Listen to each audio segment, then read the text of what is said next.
नमस्कार, आप देख रहे हैं जनता की आवाज और मैं हूं आपके साथ शाना परवीन। आइए चलिए देश दुनिया की 25 बड़ी खबरों से आपको रूबरू कराते हैं। राजधानी दिल्ली में 17 नवंबर से लागू होने जा रही नई आबकारी नीति के तहत शराब की सभी खुदरा दुकानों का संचालन अब निजी हाथों में होगा। दिल्ली सरकार औपचारिक रूप से राजधानी में संचालित होने वाली शराब की करीब 600 सरकारी खुदरा दुकानें बंद होंगी। प्रधानमंत्री नरेंद्र मोदी से पहले पूर्वांचल एक्सप्रेसवे का समाजवादी पार्टी के कार्यकर्ताओं ने किया लोकार्पण। इतना ही नहीं, सपा द्वारा पुलिस को चकमा देकर एक्सप्रेसवे पर साइकिल यात्रा निकाली गई। सांकेतिक लोकार्पण में पूर्व मंत्री दुर्गा प्रसाद यादव और विधायक नफीस अहमद समेत सैकड़ों कार्यकर्ता शामिल रहे। सुप्रीम कोर्ट ने तिरुपति बालाजी मंदिर की पूजा विधि में दखल देने से किया इनकार। कोर्ट ने कहा, अगर कोई कमी पाई जाती है तो हम उसे ठीक कर सकते हैं, लेकिन पूजा करने के तरीकों को लेकर हस्तक्षेप नहीं किया जा सकता। राजस्थान में भी सरकार पेट्रोल डीजल पर स्टेट वैट घटाने की घोषणा कर सकती है। मुख्यमंत्री अशोक गहलोत ने मुख्यमंत्री निवास पर कैबिनेट की बैठक बुलाई। इस मीटिंग में वैल्यू एडेड टैक्स घटाने पर मंथन होगा। ऑनलाइन चाइल्ड पोर्नोग्राफी मामले में सीबीआई देश के 14 राज्यों और उत्तर प्रदेश के 76 लोकेशन पर एक साथ सर्चिंग कर रही। जांच एजेंसियों ने इस मामले में 14 नवंबर को 83 आरोपियों के खिलाफ 23 केस दर्ज किए थे। प्रवर्तन निदेशालय ने IREO के ग्रुप चेयरमैन ललित गोयल को किया गिरफ्तार। ये गिरफ्तारी मनी लॉन्ड्रिंग मामले को ही। बता दें कि 2010 में ललित गोयल ने 73 मिलियन अमेरिकी डॉलर अलग अलग ट्रस्ट में ट्रांसफर किए। ये पैसा निवेशकों का था। ईडी ने इस केस की जांच की। न्यूजीलैंड के कप्तान केन विलियमसन भारत के साथ शुरू हो रही T20 सीरीज में शामिल नहीं होंगे। इस फैसले के पीछे भारत के खिलाफ 25 नवंबर से होने वाले कानपुर टेस्ट की तैयारी का हवाला दिया गया। न्यूजीलैंड और भारत के बीच 17 नवंबर से 3 T20 मैचों की सीरीज खेली जानी है। अमेरिका के राष्ट्रपति जो बाइडेन और चीन के प्रेसिडेंट शी जिनपिंग के बीच वर्चुअल मीटिंग हुई। इस दौरान बाइडेन ने कहा कि उनका मकसद प्रतिस्पर्धा को बनाए रखना है, न कि संघर्ष को बढ़ावा देना। जिनपिंग ने कहा है कि वो अपने पुराने दोस्त बाइडेन को देखकर खुश है। सीबीएसई की कक्षा 12वीं के सेमेस्टर 1 बोर्ड के एग्जाम हुए शुरू। पहली बार बोर्ड परीक्षा सेमेस्टर फॉर्मेट में होने जा रही है। पहले टर्म की परीक्षा में स्टूडेंट को OMR शीट पर उत्तर देने होंगे। राजकुमार राव और पत्रलेखा ने 11 साल के साथ के बाद चंडीगढ़ में शादी कर ली। शादी में दोनों के फैमिली मेंबर्स और क्लोज फ्रेंड ही शामिल हुए। फैंस समेत कई बॉलीवुड सेलेब्स राजकुमार राव और पत्रलेखा को सोशल मीडिया पर शादी की बधाई दे रहे हैं। इस्लामिक उपदेशक जाकिर नाइक की ओर से भारत में संचालित इस्लामिक रिसर्च फाउंडेशन पर लगा प्रतिबंध। केंद्र सरकार ने 5 साल के लिए उसे और बढ़ा दिया गया। केंद्रीय मंत्रालय ने बताया कि जाकिर नाइक द्वारा दिए गए बयान, भाषण आपत्तिजनक और विध्वंसक है। ये धार्मिक समूह के बीच दुश्मनी, नफरत को बढ़ावा देते हैं।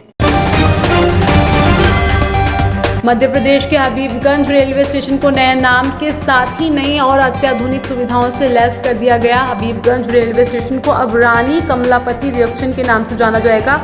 इस रेलवे स्टेशन पर एयरपोर्ट जैसी विशेष सुविधाएं यात्रियों को उपलब्ध कराई जाएगी।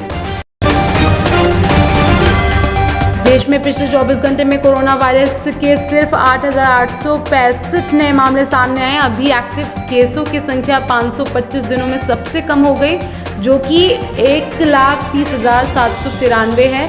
वहीं एक्टिव केस काउंट 0.38% है।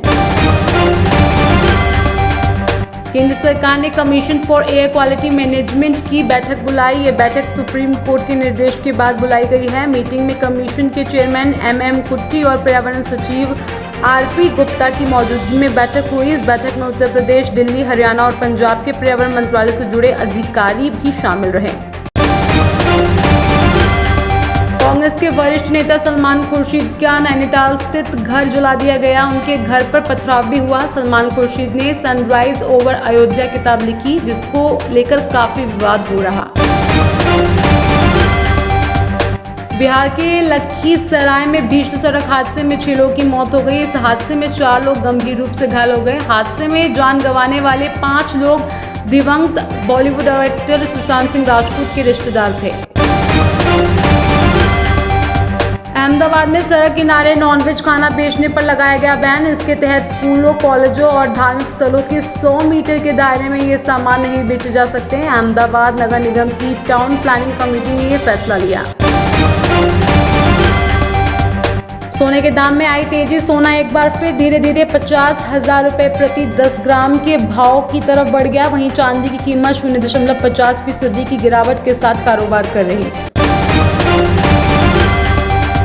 सिंगल चार्ज में 120 किलोमीटर का सफर। ओला S1 की टक्कर में electric scooty launch. Pure EV ने एंट्रेंस नियो स्कूटर की शुरुआती कीमत 78,999 रुपये से उतारा, जबकि ओला S1 और TVS iQube की कीमत 1 लाख रुपए के करीब है। हार्दिक पांड्या के पास मिली 5 करोड़ की 2 घड़ियां। मुंबई एयरपोर्ट पर कस्टम ने की जब्त। हार्दिक पांड्या के पास इन घड़ियों से जुड़ा कोई बिल भी नहीं मिला। इसके बाद हार्दिक से कस्टम विभाग ने घड़ियां ले ली। बॉलीवुड एक्ट्रेस शिल्पा शेट्टी और उनके पति राज कुंद्रा की मुसीबत बढ़ सकती है। मुंबई पुलिस को उनके खिलाफ धोखाधड़ी के 3 और शिकायत मिले। इससे पहले उनके खिलाफ मुंबई के बांद्रा पुलिस स्टेशन में धोखाधड़ी का मामला दर्ज हो चुका है। दुनिया की महाशक्ति माने जाने वाली अमेरिका को पछाड़कर चीन दुनिया का सबसे अमीर देश बन गया। दुनिया भर के देशों की बैलेंस शीट पर नजर रखने वाली management consultation magazine and company की रिसर्च ब्रांच की रिपोर्ट के अनुसार पिछले 20 साल में दुनिया की संपत्ति 3 गुना बढ़ी। इन संपत्तियों में चीन की हिस्सेदारी 33% है। कच्चे तेल में 1.30% की बड़ी गिरावट। एक्साइज ड्यूटी में कटौती होने के बावजूद देश के कई बड़े शहरों में पेट्रोल अब भी 100 रुपये के पार बिक रहा। हालांकि एक्साइज ड्यूटी में कटौती होने के बाद से ही देश में पेट्रोल डीजल के दामों में कोई बदलाव नहीं हुआ। दिल्ली में डेंगू के मामलों ने 6 साल का रिकॉर्ड तोड़ा। इस सीजन में मिले 5,270 मामले। वहीं पिछले एक सप्ताह में ही डेंगू के 2,570 मामले मिल चुके। दिल्ली में वायु प्रदूषण को कम करने के लिए कई प्रयास किए जा रहे हैं। इनमें से एक रेड लाइन ऑन गाड़ी ऑफ अभियान है, जिसे 15 दिनों के लिए और बढ़ा दिया गया है। अब ये अभियान 3 दिसंबर तक चलेगा। फिलहाल आज की 25 बड़ी खबरों में इतना ही। बाकी खबरों के लिए देखते रहिए जनता की आवाज न्यूज चैनल। अगर आपको हमारी वीडियो अच्छी लगी हो तो इसे लाइक करें, साथ ही हमारे चैनल को सब्सक्राइब भी कर दें।